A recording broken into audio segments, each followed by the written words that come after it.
Sahabat YKB, senang kotong bisa ketemu lagi dalam acara Mari Kesegar Hati di channel YouTube YKB Bahasa Tuhan.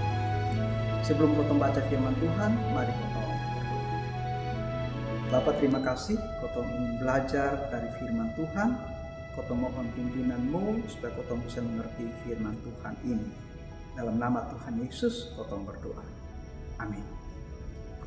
Renungan ini hari kotong ambil dari buku Renungan Wasiat Kekal yang berjudul Sistem Pendukung. Berdasarkan pada pertama Tawarik 12 ayat 16 sampai ayat 22. Ayat 12 B sampai C akan jadi inti kotong pun renungan yang bilang begini. Hei Daud anak Isai, kotong ni ada di lupung pihak dan iko terus sanggup.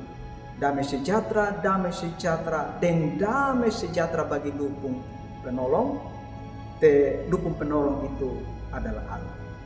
Bapak saudara terkasih, karena manusia tuh soalnya bisa hidup sendiri-sendiri, maka mesti ada sistem pendukung atau yang biasa orang bilang support system untuk atur dong hidup baik-baik. Begitu juga kalau kotong mau bertumbuh jadi versi paling baik dari kotong pun pribadi, kotong butuh dukungan dari orang-orang yang kotong percaya supaya kotong dapat masukan yang positif dalam hal-hal tertentu.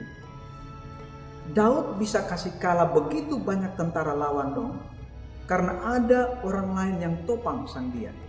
Begitu juga waktu Saul memusuhi dan mau bunuh Daud, Yonatan, dia pun kawan, kasih perlindungan di Daud.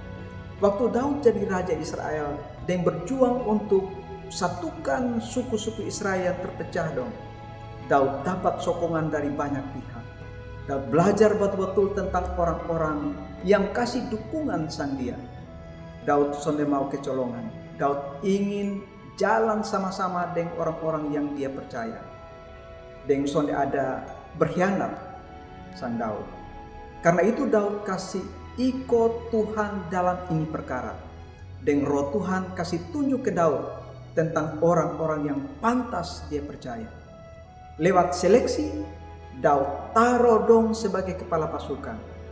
Nah, para kepala pasukan yang Daud percaya ini jadi sistem pendukung dalam hidup. Kotong juga butuh sistem pendukung dalam kotong hidup. Kotong tentu soneba perang ke Daud, tetapi tentu kotong hadapi banyak masalah dalam hidup hari-hari.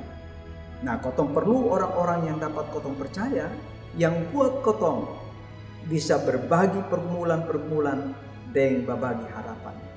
Bersama dengan orang-orang yang positif, yang suportif, kotong bisa bertumbuh jadi versi paling baik, berdampak baik kasih orang di kotong pun sekeliling. Amin. Mari kotong berdoa. Bapa, terima kasih untuk firman Tuhan. Tuhan tolong kotong supaya bisa melakukan firman Tuhan yang kotong dengar. Dan biarlah Tuhan dipermuliakan dalam kehidupan kotong. Dalam nama Tuhan Yesus kotong berdoa. Amin. Sahabat YKB, kotong sudah dengar ini renungan. Kalau sahabat-sahabat diberkati, jangan lupa like, subscribe, dan bagikan di orang lain. Karena dengan begitu, sahabat-sahabat su ambil bagian dalam pelayanan perkabaran Injil bersama YKB.